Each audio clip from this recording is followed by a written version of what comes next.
How's everyone doing? Alright, so thank you all for coming. We're really enthusiastic about this topic too. So we're happy to see that strangers came in. So we're doing music therapy, as you guys probably know, but it's a little different. It's not the specific types of therapy that you're used to hearing about music therapy. We're all what we're doing is we're more introducing you to how music and listening to music can help you relieve stress and why and how powerful music can be as well. So the first thing I want to do is I want to ask you guys a question. How many of you in this room have or own a pair of headphones? Yeah, so that's everyone, right? And what you guys do with these headphones is you guys listen to music, right? Obviously, right? That shows that music is at our very fingertips at every second of every day, right? Whenever we're bored, or whenever you're sad, or you need to study, you just take out your headphones and you listen to music. Headphones have become kind of like our modern instrument, right? Because what they do is they can allow us to play any sorts of music, any sorts of instrument, and it's always there. But it wasn't always like that, right? Headphones, which I'm going to get into later, are very new actually in human civilization. So what we're going to do is first we're going to go through the historic perspective. All right, so does anybody know where the musical scale came from that we predominantly use in the Western Hemisphere? No? This is actually very unknown because the musical scale dates back to Pythagoras back in ancient Greek, right? Pythagoras is unfortunately only known for the Pythagorean theorem, which he didn't even come up with. It was actually like the Babylonians 1,000 years earlier. Nobody gives him credit, but they call it the Pythagorean theorem, and nobody gives him credit for Pythagoras scale. Pythagoras scale was actually rooted in mathematics, and it deals with the sounds and how sounds and the dynamics of different notes and stuff, right? And what happened was after the Greek civilization and the Roman civilization, after they fell, the literature disappeared, as most of you guys probably know, and it didn't reemerge until the Seljuk Empire after the Crusades translated. Right? So the Pythagoras scale came back into relevancy. Can you guys figure out what came back into relevancy? Historically speaking, it came after the Crusades, right? What was after the Crusades? It was a huge movement in Europe. Guys, in high school history, it's the Renaissance. Renaissance happened, right? It happened maybe 100 years, 200 years after the Crusades. What happened during the Renaissance is the Europeans discovered all this literature from the Seljuk Empire. They began translating into their own language, and what they discovered was, among all the philosophy, was the Pythagoras scale. The Pythagoras scale then boomed the Baroque era of music. Now we're getting into something that you guys probably are a lot more familiar with. Baroque era, right? That's when they started using orchestra, they started using instruments altogether to create different sorts of symphonies. Then came the classical era, romantic era, and then contemporary, right?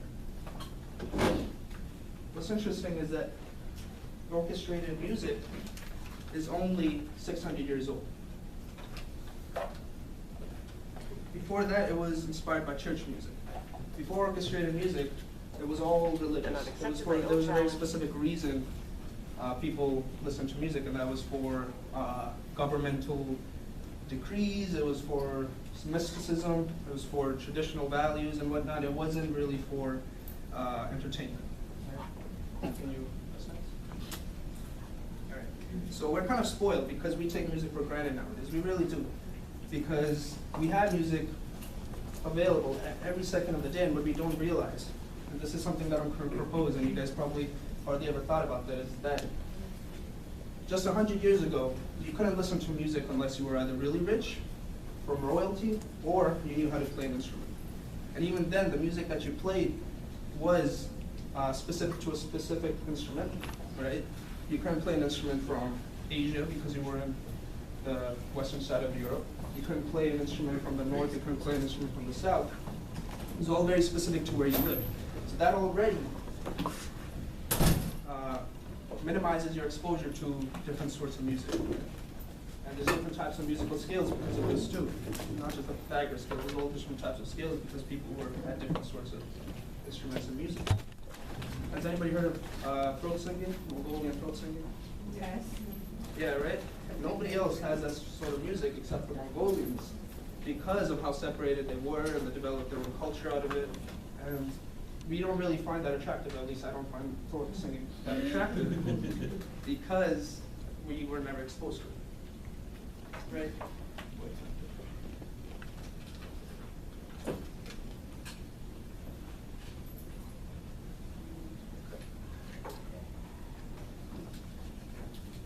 Another thing that happened out of the musical movements was that it began replacing literature, it began replacing poetry and art in a way, because the common man began to have access to it.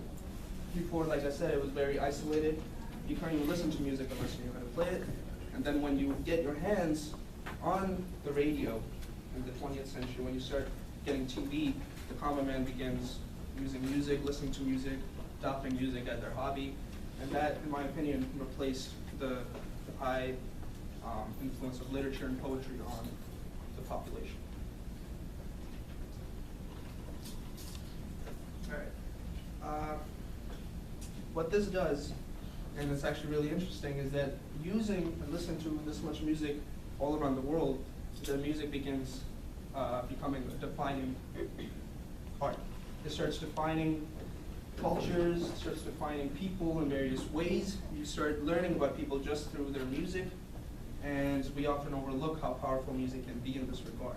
When music starts becoming something that people listen to understand another culture, and when you're listening to music and you actually start learning about a different culture and other people just from listening to the music.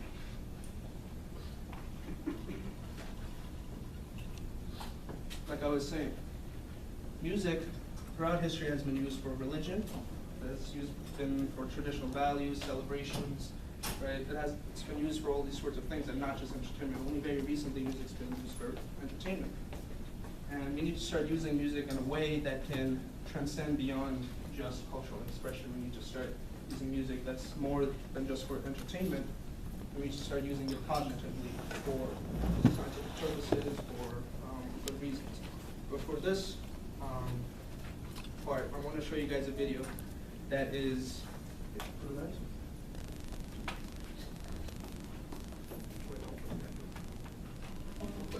What I want you guys to do is I want you guys to watch this video and to pay attention to the fact that not one person in this video says any word, right?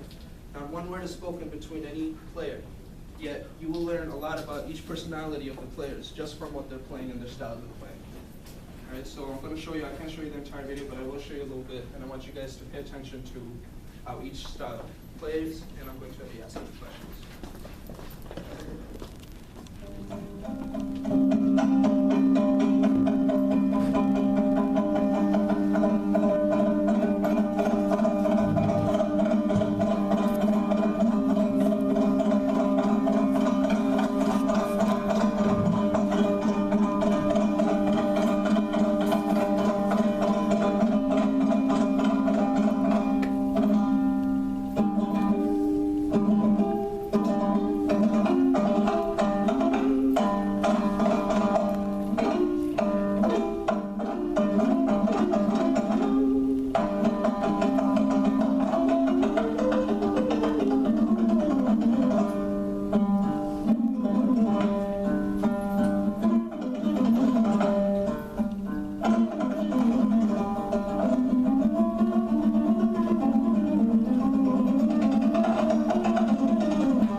It's crazy. I don't know how to do that. But basically, each player had their own style. I don't know if you guys noticed this, right? So I want to ask you guys, some of you, if you were paying attention, what do you guys see about each player? Like, what can you tell about the person just from their style of playing? You guys can't tell anything. Well, the second guy seemed like more energetic, and like more hyper personality in it, but like very like out there, very open. Yeah. The way he was playing. Yeah, I noticed that too. So what I noticed was that the first guy that was playing, the really fast guy, I mean the guy on the right, you know, he was very poetic with his playing. He, you know, his music had a theme, and he was basically, in a way, like he was telling like a little story with the snapping, and he was using the dynamics of the sounds of the instrument together to create like a short, sweet little thing, right? The second guy, he's actually a professional, and he focuses on using the instrument to the best of its abilities. He's very fast, and he uses the music.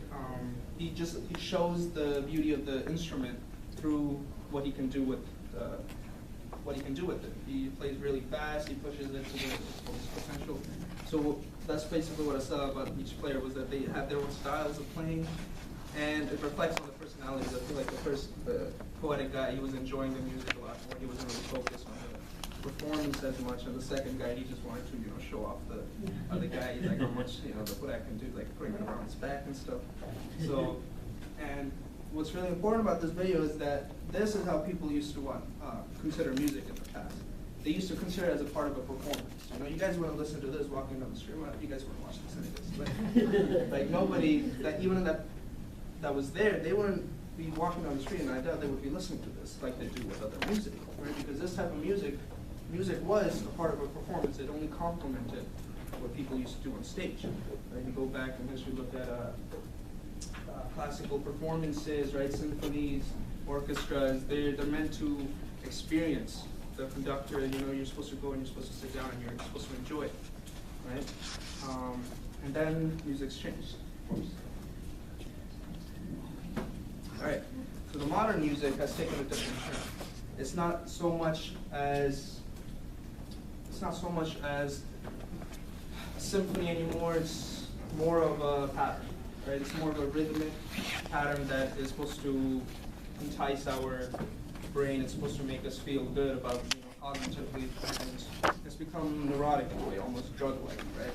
If you looked up how many accidents happen driving, there's a lot of drunk driving accidents, and a lot of accidents happen through music too, because of how charged up you get through music, right? So that's what's happened to our music. It's become very scientific almost, right? It like charges our hormones and it changes us chemically. It's not just for enjoying the atmosphere. Right? Can anybody tell me what the specific part about the music in what today's music is? And what I mean by today's music is modern pop, the music you hear on the radio, you know, chain smokers, stuff like that. What about the music attracts you? The lyrics or the beat? The beat, okay. What about the beat? Is it any, you know, brave person in here willing to sing a few excerpts of a song that I have? What song? Fireworks. Katy Perry? Hmm? Yeah, just sing anything you remember about Katy Perry's Fireworks. That's great, yeah. Katy Perry, right? Yeah, I think. How does it go? Burn. Make a Burn, go, oh, oh. Something across the sky. Yeah. Okay, now can someone sing Empire State of Mind? New York? You like that one? Yeah, there we go. What was Concrete jungle made your face. Right? What I just did was I asked you guys to sing a specific part of a song, and every single person in this room thought of a specific part of each song, right? The specific parts you guys thought of was a chorus. It was the hook, right? Because